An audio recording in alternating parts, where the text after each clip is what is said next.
Welcome to another episode of Crawfordsville Connection, the City of Crawfordsville's weekly podcast that comes out every Monday morning.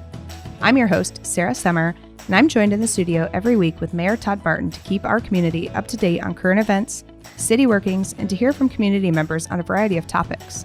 Thank you so much for joining us, and we hope you enjoyed the show. Welcome back to another episode of Crawfordsville Connection. I'm your host, Sarah Summer, and today I'm joined by Tom Klein from our county government. Hi, Sarah. Hi, Tom. How are you? I'm good. How about you? Good. Mayor is out on a meeting, and so we have Tom here to go over some county updates, and we'll do a general update just like we do for the city, but we're going to go over all things county today. That will be, hopefully we'll give some interesting information on county government and some of our projects so people can get an update. Yes. So we talk in great depth of, how the city government works and how different things happen here on the city side. And we thought it's a good opportunity. It's been a little while since we've done something on the county side.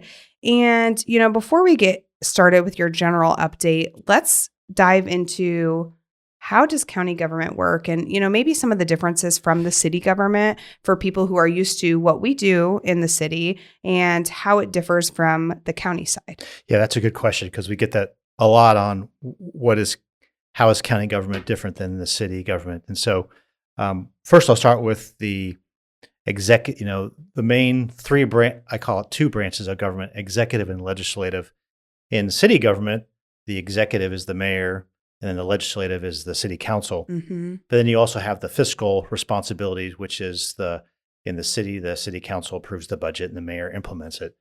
In county government, it's a little different. We have the county commissioners. It's a board of commissioners. There are 3 commissioners, and they're the executive and legislative body, which means that not only do they pass all the laws for the county, mm-hmm. they're responsible for implementing those laws and implementing policies for the county. And the county commissioners, they serve 4-year terms, and the county commissioners are John Fry and Jim Fullwetter and Dan Gard. And John is ending his term this year, and then Jake Bolender, who is currently on the county council, he becomes the county commissioner to replace John in January. And so the fiscal, you saw that I didn't mention the fiscal side yet. So the county council is only responsible for the fiscal items for the county government. So they don't do any executive or legislative, but they pass the budgets and they approve the salary ordinances. So we have a lot of times people will approach a county council member and say, fix my road or something like that. And that's not the right group to go to. It is the county commissioners who are responsible for the operations of the county. So those are the 2 main bodies of county government. But we have 22 elected officials in county government. So we have 3 county commissioners, we have 7 council members, but then there are 12 other elected officials. So I always like to mention all of them because I think it's important for people to understand that. We have the county assessor, the county auditor, the county treasurer, the recorder. So those 4 are really those are at our government center with us. We have the clerk, we have the coroner, we have the county surveyor, the sheriff. We have 3 judges that are elected, and we have county prosecutors. So all those positions are elected. So as you imagine, in county government, we have a lot of elected positions. Right. And so the key is to getting them all to work together. And so after that, then, of course, we have our departments. And a lot of people ask me about my role. What's a county administrator? And so I kind of explain it. And I think I mentioned this actually on our last podcast. Yeah, it's like 2 weeks with you. 2 weeks ago. That's right. I was just last week. I'm like a school superintendent. That's the best way I describe it. When I say that, people are like, oh, they get that because school boards hire school superintendents. Yep. County commissioners hire county administrators, and we do similar things. We're responsible for implementing the policies of the county commissioners and also just managing the day-to-day operations and dealing with the other elected officials in the county as well as other governments. So that's kind of my role. So I've been here since 2020 and I've really enjoyed it. So I thought I'd mention some of the other departments too in the county. Yeah, absolutely. So one of the key things we do, of course, is criminal justice. So we have, as I mentioned, we have the sheriff and we have 3 courts and the prosecutor. We also have a public defender and we have a probation department.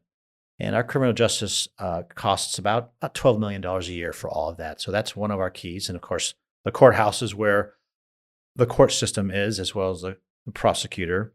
And then probation has its own office, and the public defender is in a leased space across from the courthouse. And the sheriff, of course, is over. His office is at the jail. So that's kind of our criminal justice system. Another important system related to that is our dispatch center. Central Communication Center is sometimes what you hear, but most people know it as dispatch or 911. And that's where you call 911 and get someone to come out and respond to you. And we partner with the city for that. We have a governing board that oversees the dispatch center. And then we have the dispatchers are actually county employees. Another one of our key departments is the highway department. And the highway department, they maintain 800 miles of road. 500 of those are paved and 300 are gravel.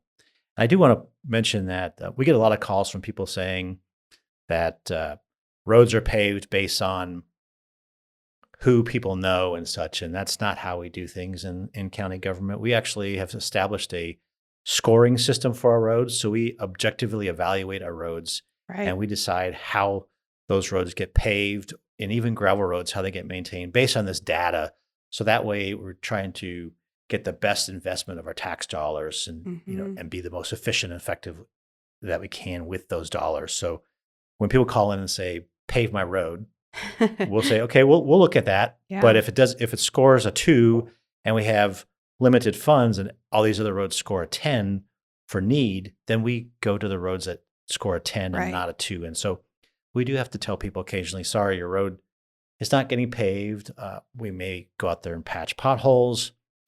We get a lot of this on gravel roads. People want us to put new gravel on their road every year. We can't do that. Now we do grade our gravel roads, but we can't get gravel out to 300 miles every year. So we have to ration our resources. And so we try to we try to objectively evaluate which roads get new gravel. Another one of our important departments is emergency management and homeland security. And as the name sounds, they deal with our emergency management plans. We also have a building and zoning department, and building and zoning, of course, does building inspections. And now that the county has zoning, which we've had for 5 or 6 years, we implement that as well. And we have a plan commission and a board of zoning appeals to deal with zoning issues. We also have what's called a mapping department that deals with the mapping system on our computers, but also available to the public. It has data on where things are located visually, and we also provide that service to the city. So we provide that service to pretty much everyone.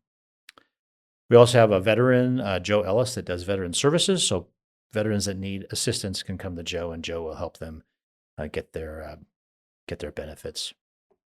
And we have a few other departments. We have the health department. The health department is governed by a health board, and they hire a doctor who then hires a director for the department. And the doctor is Dr. Douglas, and our director is Adrian Northcutt. And we also have a soil and water conservation department, and that is actually by state law, and that every county has a soil and water conservation department. And as it sounds, actually soil and water conservation service, and as the name implies, they're responsible for working on conserving our soil and water. But finally, I want to mention our weights and measures department, because this is one of our, I would say, the unsung hero of our department or of our county. But everyone sees the sticker. So if you go get gas, you see a sticker on the gas pump and it says inspected by Jim Wolf. And you may not realize this, but every scale in the county, anytime you pay by volume for something, volume or weight, those scales have to be calibrated every year. So we inspect it to make sure it's calibrated properly. That way you're paying for what you thought you're getting. Right. So, and it's actually in the interest of the gas stations and businesses as well, because sometimes if those are calibrated wrong, they may be giving away too much product. And so that's what we do. So Jim Wolf does a great job every year. He's out there. He does those digital scales at Walmart. He checks those every year. Yeah, so it's the stuff neat. you don't think about, but somebody has to do that. Yeah. So yeah, it's interesting. Yeah, and he does a great job for us. And again, it's one of those important services that we really don't think about, but we really need it. So good. Thanks, Jim. Give a shout out to him. Absolutely. Well, thank you for giving that overview. similar to what we do on the city side, but like you mentioned, there are just some differences. And sometimes we know people don't always understand the difference between city and county, and the divide between city limits and the county lines and all of that. Yeah, especially roads, Yes. right? Or something. Yes. Yes. So that can be a little bit difficult, but overall, Crawfordsville is in Montgomery County, so these things impact those even within city limits in some capacity as well. But as we said, we're here to do a general update on some of the projects and different things that you all have going on the county side. And we'll go ahead and kick it off with Purple Heart Parkway. That extension project, we've talked about it in detail. We did an episode last week on it. But just for people who maybe haven't listened to that episode or haven't heard our general updates, if you want to give some information about the Purple Heart Parkway extension. Sure. Good news is the road is open. Yes. And it's about 1.26 miles, and it goes from 231 to Ladoga Road. And most of the road now is in the city. When we first started the project, it was about maybe half and half or even less than that. Most of it was in the county, and the city has annexed most of the road. And then the north part of the properties north of the road are in the city. Properties south of the road are in the county. Mm-hmm. But it's been a great collaboration with the city. We both paid 50% for the construction, and it's going to open up about 1,000 acres for development. And I know there's some housing already discussed coming in on the north side. And after it opened, I drove that, and I think even the mayor said, wow, when you drive it, you realize how much land is out there as you continue to go. So we do encourage people to check it out and make sure you drive the speed limit. Yes, 30 miles per hour. That's right. And right now it might seem odd because there's nothing out there, but we've mentioned if we had it any higher, we would just have to go back and lower it once there is, development out there. Yeah. Well, you'll find that once you get housing in there, there'll be calls to slow people down. So I think that was a good proactive measure to keep it at 30. Absolutely. And the next project is the courthouse renovation. Yeah. So our courthouse is over 150 years old. It was last renovated in 1987, I believe. And so we're doing some, I don't even know if renovation is the right word. We're doing repair mostly on the outside. We're replacing the roof. We're repairing the stone. And we're actually cleaning the war memorial. If you go by the war memorial, you can see the green on there. And so we're going to hopefully get that cleaned off. We're going to seal it. And then we're going to treat the statue itself and such so that doesn't happen. And we're going to do some minor improvements on the inside. So a lot of people think we're going to do this major remodeling inside, and that's not what it is. It really is a preventative approach to make sure we can get that courthouse to last another 100, 150 years. Yeah. And the roof is the key thing. If you've seen our roof, it's an old slate roof, and we're going to replace that, but our gutter system needs to be replaced, and the stone, if you get close to the courthouse, you'll see that the stone needs some repair work. So we're going to do that. On the inside, we are going to move the clerk's office from the second floor to the first floor. When we opened the government center a few years ago, we moved the first floor offices out to the government center. So there are some openings there. So we're going to move the clerk down to the first floor, and then the prosecutor will then expand into the clerk's area on the second floor. So if you've been by there, if you look at our parking lot, you can see they've mobilized. Yep. And they're starting to work. They're actually working in the basement right now. They're working on the first floor. And so in January, you may start seeing scaffolding go up on the outside of the courthouse. And so then they'll really start going. The goal is to get this done by end of summer, hopefully, to get all that work done. Awesome. It's about a $5 million project. So we really it's a good investment for our courthouse, which is a beautiful courthouse, and it's nice, and I love the clock tower, so it's neat too. Absolutely. So it'll be nice to see that, continue to preserve the history and the beauty of that building as well. Yeah, I want to mention one thing about the courthouse, the clock tower. Most people know the story that they tore down the clock tower around World War II because they thought it was leaning, and so then there was this big effort to bring the clock tower back, and so there was a new one installed. And I really like the chimes. Throughout the Mhm. year, we play patriotic music every hour. Yep. But through Christmas time, it's playing Christmas music Yes. I think it starts at 8:20 and it goes all the way to 8:20 at night. That's So if you're awesome. downtown, it's got Christmas music going. So it's really nice. Yes. In our meeting this past week with the Fusion Partners, Sue Lucas mentioned that somebody talked about how wonderful it is, and it makes it feel like the Hallmark Christmas movie. Yes. As you walk downtown and you've got the Christmas music playing, and our beautiful downtown, the shops and everything, and it made it like a Hallmark movie. Yeah, I think I saw Lacey Charbert walking down the street. That's a vague reference to Hallmark Christmas movies. And I may get her name wrong. Lexi, I'm sure, will correct me. That's funny. Well, the next project that we can talk about is the Nucor Overpass project. We, did a little snippet on that last week as well, but tell people what that project is and, what is that going to do for the community? Sure. This is our next major infrastructure project after completing the Purple Heart Parkway.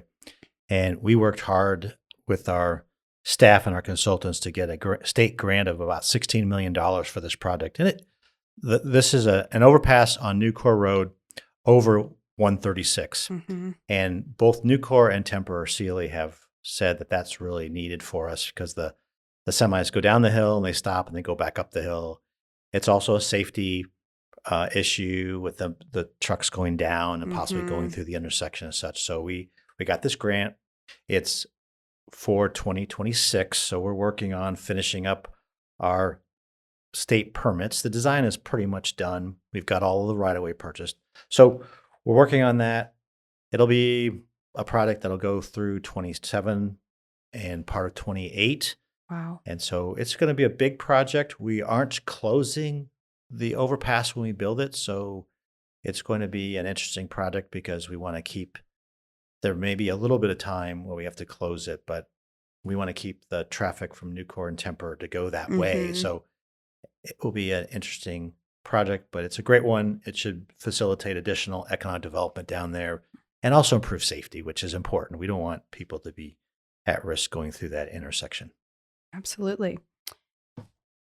Talking about Nucor, there's also the Nucor Coatings and Towers projects. Yeah, so Nucor, there's big news, and I think most people have heard of both these products, but it's always good to repeat them. The Nucor steel plant has expanded. They created a coatings line. If you go out there, you can see it being constructed right next to the existing Nucor plant. It's about a $290 million investment, and it's got about 80 employees, and they're working on it right now, and it should be in production, I believe, in 2026. And it's going to create a continuous galvanized line and pre-paint line. So that's a new product for the Nucor steel. But the other one that's interesting is Nucor Towers, which is actually a separate division within Nucor. They're actually going to produce, so at Nucor Steel, they just produce sheets of steel. Yep. And then it's shipped out. This location, Nucor Towers, which is south of Ladoga Road, will actually create a finished product, and it'll be tower structures for utilities. So utility towers for power lines, and it'll also be like cell phone towers, those kind of things. So it's going to be a product line. It's going to be taking the steel from across the road to make that product. And it's a $150 million investment. They'll have 200 employees. So wow. If you're down there, you can see that is going on right now. Yeah, that's a lot of... There's a lot of stuff going on. Yeah, a lot of stuff just for Nucor right there, which is good for our community. Yeah, I think we have to change the county logo to a crane. Right. Yeah. Well, and again with Nucor, you've got a water line extension going out there probably to support these projects. Yeah, so as part of the Nucor Towers project, we are planning to bring water to them. They needed water, so we worked on that with Indiana American Water. That product will start January 6th, and it's going to go from Comfort Drive, where that water tower is, from Tempur Sealy, and it's going to go all the way down Nucor Road to Ladoga Road. It'll go under Ladoga Road to the Nucor Towers plant. And the Nucor galvanized line and the Nucor steel mill, I think, will be taking advantage of that water line as well. That water line will also open up that rest of the area in there for other projects, because that's one of the the key things that people need is water. So that's a really exciting project, and it should be done around the second quarter of 2025. Awesome.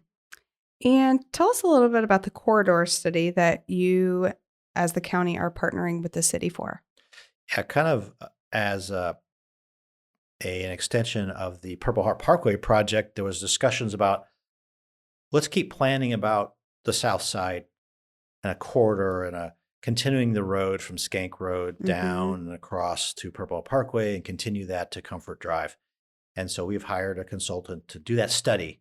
And the idea is to identify the best location for a road, the cost for the road. So that way the city and the county can plan in the future for either grants, but also if development comes, then we know we want to tell a developer, hey, we need to preserve this amount of area for the road extension. So I don't think there's plans right now to do any of that additional extension, but we need to have that plan so we know what we can do. I know that the city's working on Skank Road right now. Yes. So yeah, so that's another good example of the city and the county working together for the benefit of our community. Yeah, absolutely. A lot of collaboration. And I know that the mayor's mentioned, you have to do this study so you can actually plan and be proactive for the future, which maybe hasn't been done in the past. And that's why, he said things don't line up perfectly or things aren't connecting directly like they should.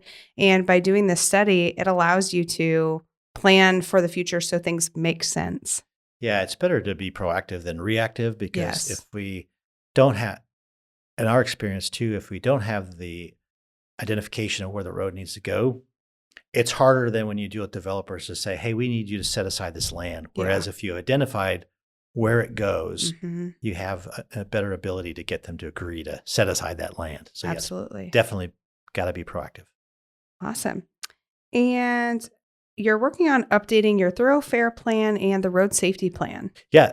Another good example of being proactive, we have a thoroughfare plan. It identifies our long-range plan for road improvements. Again, it allows us to identify where roads could go. So if new development occurs, then we would be able to set aside an area for it. But it also allows us then to apply for grants. So we've decided to review that thoroughfare plan, make sure it has incorporated any new developments or anything that has changed regarding roads in our county. But the second piece is out of that comes a road safety plan where we identify, are we having issues certain places where we need to do some road safety improvements? Right. Our last road safety plan allowed us to then apply for a state grant to get most of our signs replaced and additional signs like curve ahead signs and those kind of things that actually help improve safety for the road. So that's kind of a two-pronged approach to be proactive, to plan for new roads, but also plan to make our roads safe for our residents so they can have less accidents, hopefully. Absolutely. And you are also partnering with the city on a housing program. Do you want to talk a little bit about that? Sure. This is kind of goes on the line of collaboration and being proactive, same way, right? Working with the city and the county to work together to identify our needs for housing and then to find ways to get grants to assist with some of that housing. So we have a committee that's working with a consultant on that, and we're going to apply for a state grant that will then be available for projects to receive some grant money to help with their project. We also received a grant for housing rehabilitation for low-income housing. So look for more news on that coming in 2025. There'll be an application process for everyone. We have, I think it's $500,000 available to be awarded for housing rehabilitation. Awesome. And there have been some grants that you have been able to award from the opioid settlement. Yeah. So we talk a lot about roads. We talk a lot about economic development and housing. But as we mentioned earlier, we do a lot of things in county government. And one of the things we were responsible for was when the settlement occurred with the drug companies regarding opioid addiction, we received a distribution of those funds as well as the city did. And so we have established a grant program where we will give out grants every year to local agencies to help reduce the use of illegal drugs and reduce addictions and such. And so we do this every year. This is, I think, our second year of doing it.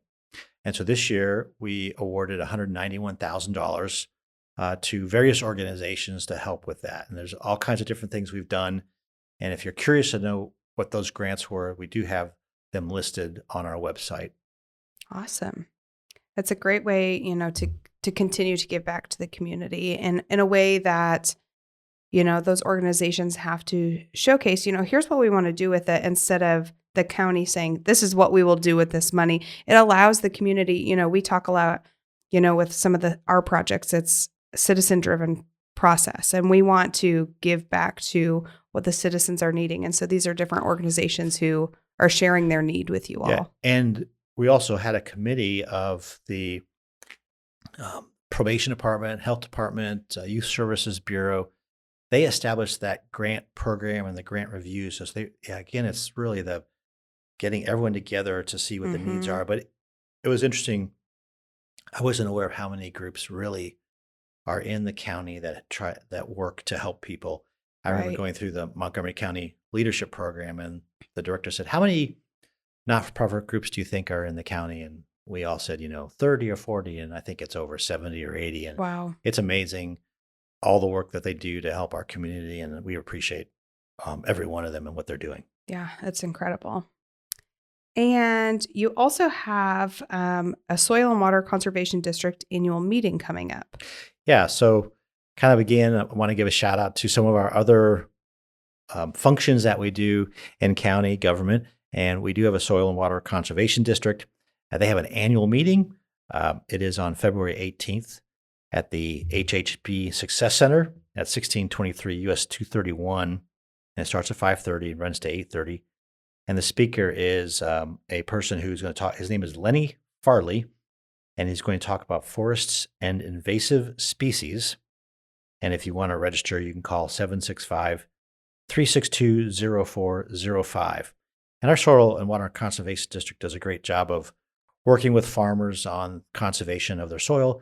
They even do a annual canoe trip for farmers, and it's done I think it's in the summertime, or maybe it's early spring. I'm not really sure when it is, but they do a great job on those kind of things. They also do some gardening and other things like that. So they do a great job, and I really appreciate all their efforts in that.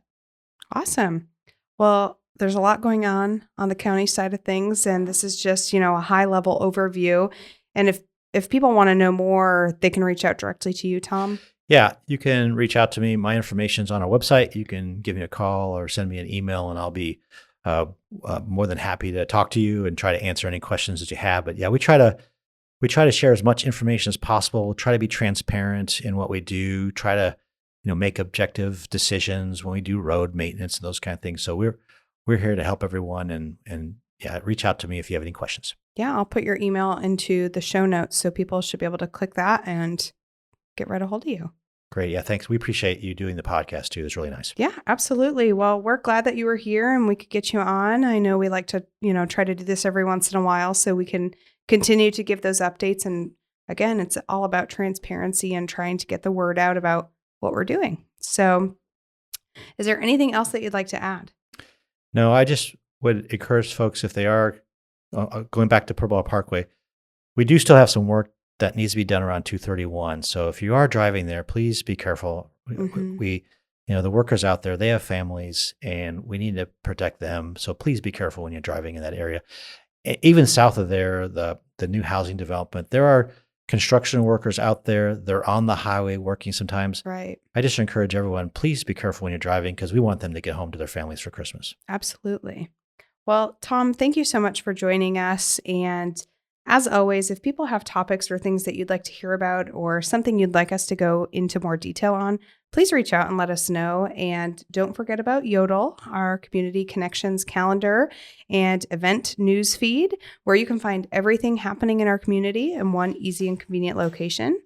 We thank you for listening, and we'll see you next week. Make sure you hit the subscribe button on this podcast so you never miss an episode. And if you aren't already, follow us on Facebook at City of Crawfordsville Official, on Twitter at City of Seaville, and on Instagram at City of Crawfordsville. We hope you have a wonderful day and can't wait for you to join us next week.